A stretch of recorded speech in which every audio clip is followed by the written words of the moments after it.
តោះបងជាងម៉ាស៊ីនត្រជាក់មកទៀតហើយស្ដាប់ទាំងអស់គ្នា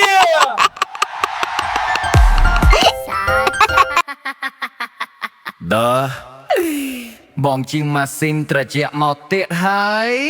ត្រៀមត្រជាក់ទាំងអស់គ្នា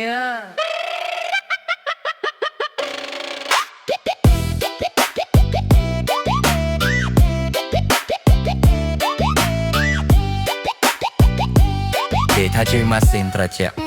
ស្អីច្រើនណែនអត់មងស្រានតាម៉ាក់យីម្ចាស់ផ្ទះមួយលីនម្ចាស់ផ្ទះមួយឈោមើលមិនដាក់ភ្នែកខ្លាចជើងលួចមែនមកឡើងកាន់ចន្ទាជើងមានរៀងញ័រតិចមិនមែនស្អីទេមកពីគ្រៀនបាយបច្ចាស់សួរម៉ាស៊ីនកាត់កៃជាមជន់ឆ្លៃតងត្រង់ទៅខ្វះជាសបងទោះបីគ្រាសពិនក៏ខ្ញុំតាខ្វះដែររកលេចាក់សាអង្គជាអ្នកអង្គការភាពត្រជាក់ឲ្យអូននេះអោបដេឯបងឯគ្រើលអោផុងគាស្អាតខ្វៃ40 អង្សាគេថាជាម៉ាស៊ីនត្រជាក់បុកសង្ហាគូបយសង្ហាអីបុកសត់តែប្រេ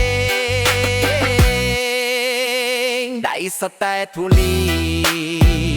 ចូលជាមួយសាំងដូចហើយបង$15ខំខ្លាយអីបងចេះទៅណាដាបើមិនអោយលុយ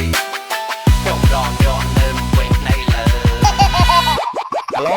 អូនសម្លាញ់និយាយជួបគ្នានៅកន្លែងចាស់